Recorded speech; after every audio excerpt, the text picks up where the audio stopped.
በአናት ተተከል። ሰርቶ ራሱን ያልቀየረውን ለመጥበስ አይደለም ሲጠብስም እንዳይሸትሽ ዞር ብለሽ እንጂ አብረን ሰርተን ምን አትለወጭም። ከዚህ ከካንጋዎች አትለወጭም። ራሱን ያለወጠ ምን ብሎ አንቺንም ፎከት በፎከት ነው የሚያደርገው። ይጋባል። ድህነት ክፉ ነው።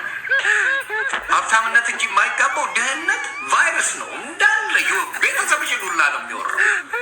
እውነቴን ነው። ከድሃ ጋር ነው ማለት አለ።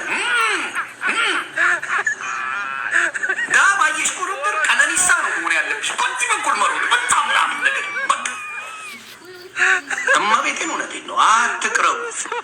ለሴት ልጅ ጥቅም የለውም። አበላሽቶሽ አሁን ለምሳሌ እሺ ወደድሽው ይህን ቅንቅና ደሃ ነው ጸባይ ያለው ምናምን ምን ቅብር ጥሱ ወደድሽ። ኦኬ የኔ ፍቅር የኔ ምናምን ልተልፍስልሽ እስትንፋሴ ገንዘብ የሌለው ወድ በአናት ተተከል።